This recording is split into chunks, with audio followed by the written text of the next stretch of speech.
With the release of Minions: The Rise of Gru, we now have 12 Illumination films, and so I'm going to rank all 12 Illumination films from the worst to the best.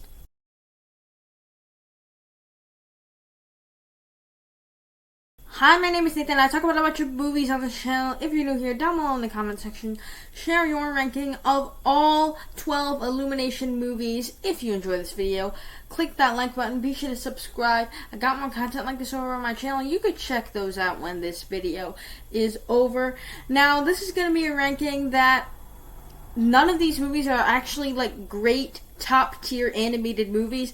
And so even the one that's at number 1 on this list, that isn't one of my favorite animated movies of all time, so just keep that in mind going into this list. I'm not a big fan of much of these movies, but there are some of them that I enjoy and some of them that I don't enjoy, and with that said, let's begin the ranking. In last place, Minions. This is not a good idea for a movie executed very poorly. Right off the bat, the Minions aren't very well as the leads. They don't talk, really. They speak a gibberish language, and in the main 3 Despicable Me movies, they're known for being Gru's henchmen. And so, that was not a good idea to have these pill-shaped people in overalls and make them the leads of this movie traveling to New York. And that just makes it feel like a cash grab that made over $1 billion and is the 21st highest grossing movie of all time. So it was a very successful cash grab. Also, it plays out like a very dark comedy for children, and not in a good way. As the opening sequences, you watch minions kill their bosses and their previous humans as if it's some sort of funny joke against humanity. Just doesn't work for me. The idea of FelonCon sounds like a group of people were throwing out Despicable Me jokes and that, like, what, in this crazy world of supervillains, what would there be? And like I said, the Minions don't really work as the needs. None of the characters stand out, and the plot is very forgettable, and so this one comes in last to me. At number 11 is The Secret Life of Pets. This is a very uneven movie with cutesy pet shots and a mean-spirited tone. It has a derivative Toy Story plot at first, which is a really big problem, because Toy Story, you have Woody, Buzz moves in, replaces him. You have a dog, another dog moves in and replaces him, which is a big problem. And all the cutesy pet shots at the beginning of the movie are great, but once the main plot kicks in and they go on this adventure, it just loses me entirely, unlike what Toy Story did. It's kind of mean-spirited because you get to the point in time when they run into these sewer pets and there's this dark plot line about them against humanity. There's off-putting jokes about blending a human alive and trying to kill people's owners. Just doesn't really... It's very off-putting for a kids movie. When I rewatched this movie in preparation for this video, our lead is actually unlikable, unlike what Toy Story did. Because Toy Story did it really well, this movie does not. And it's very distasteful, as it kind of... You have weird sequences where dogs get drunk on sausages, then it tries to be sentimental with a dead owner and stuff. Just none of it really actually worked for me, and it's not really a movie I would suggest to kids, so I will put it really low on this list. Up next at number 10 is Despicable Me 3. This one, to me, just was a huge misfire in the main 3 Despicable Me franchise, and it's easily my least favorite of the 3 films. It feels... Right off the bat, it feels like 2 movies together meshed into one. And what I mean by that is that at the beginning, it sets up Balthazar Brat as a villain, and you have the AVL trying to get after him as he's their most wanted villain. Then it goes to a plot line, a different one entirely, about Gru meeting Drew's brother. Just doesn't really mesh together. And then at the end, both plot lines merge together into a big finale, and it doesn't feel like it was set up at all. The humor does not really stand out, as you have Gru playing off of Drew, his brother, and then him doing like this high-pitched voice that's really distracting. There's unnecessary plot lines and sequences like at the beginning where Gru gets fired from the AVL and gets thrown out and stuff, and the Minion prison montage. That stuff didn't really need to be there, and it skips over many plot holes that we needed to know.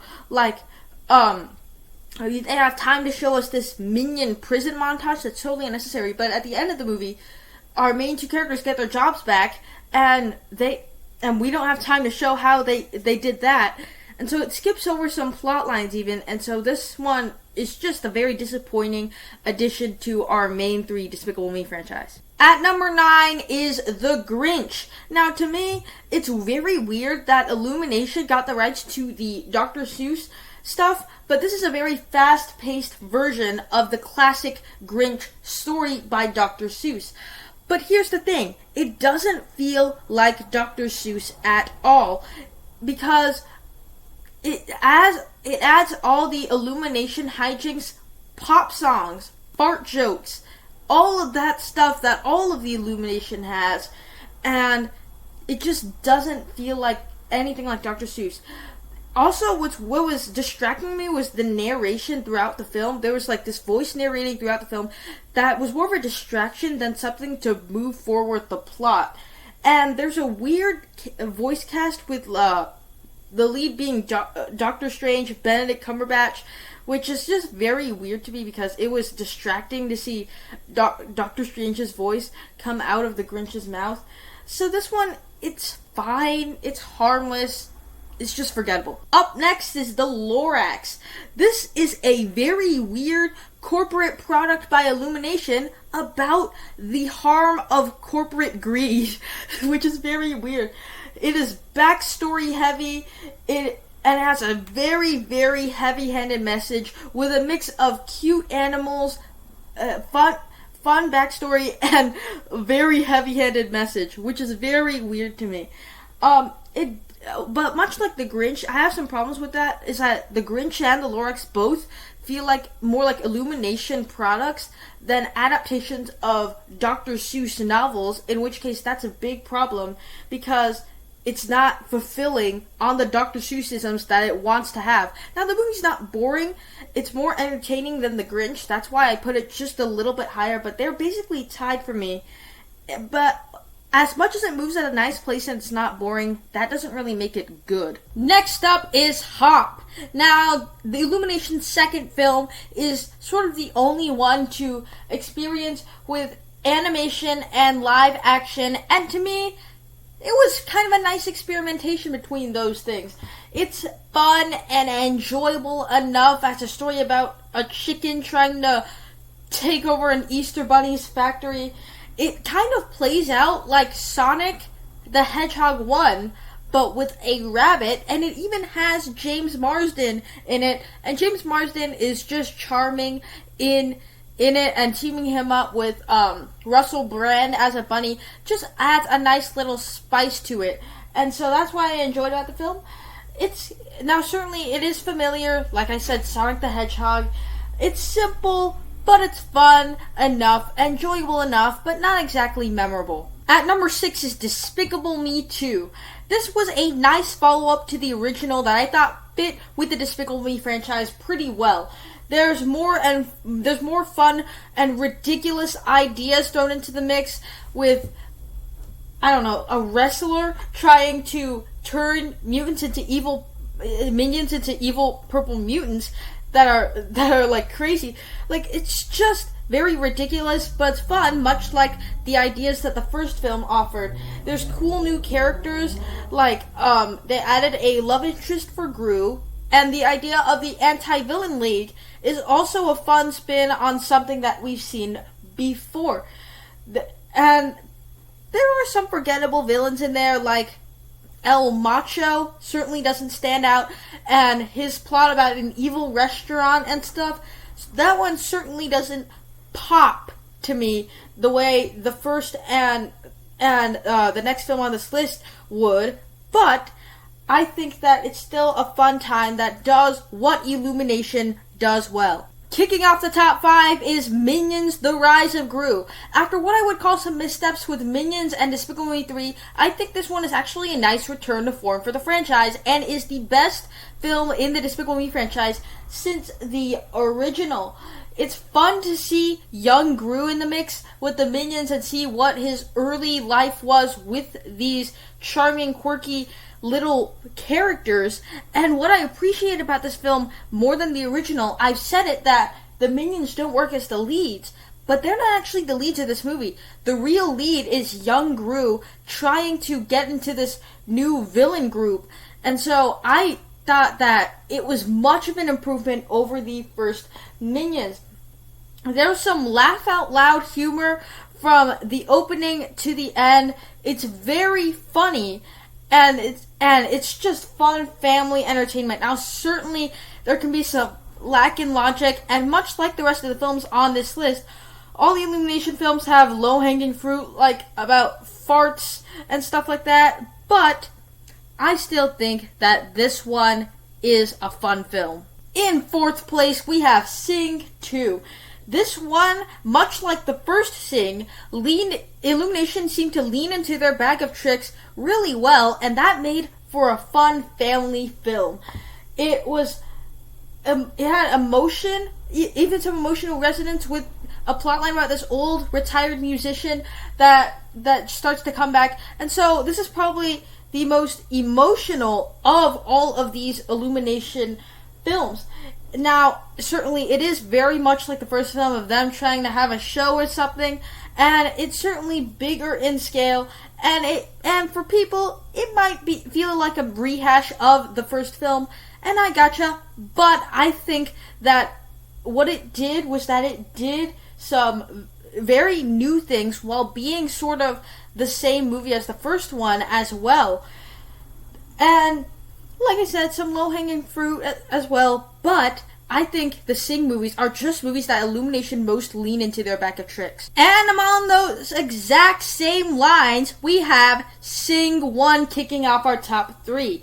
Now, like I said, Illumination reached into their bag of tricks, and what I loved about these Sing movies is that they avoid some of the mistakes that Illumination has made, like mean-spirited humor, low-hanging fruit. It still has low-hanging fruit, just not as much as a regular Illumination film would, and very off-putting stuff, and it avoids all of that while having cute animals and fun pop music in the mix.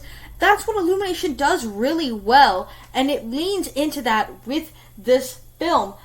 You actually care about the characters in this movie and how this is going to play out in all of the Illumination shenanigans that are going on, and it leads up to a satisfying conclusion to the film that maybe actually just as much as the second one swells up some emotions a bit, and that makes for a fun film. Our runner-up, The Secret Life of Pets 2. This is the most surprising movie on this list, because I was never a big fan of the first The Secret Life of Pets.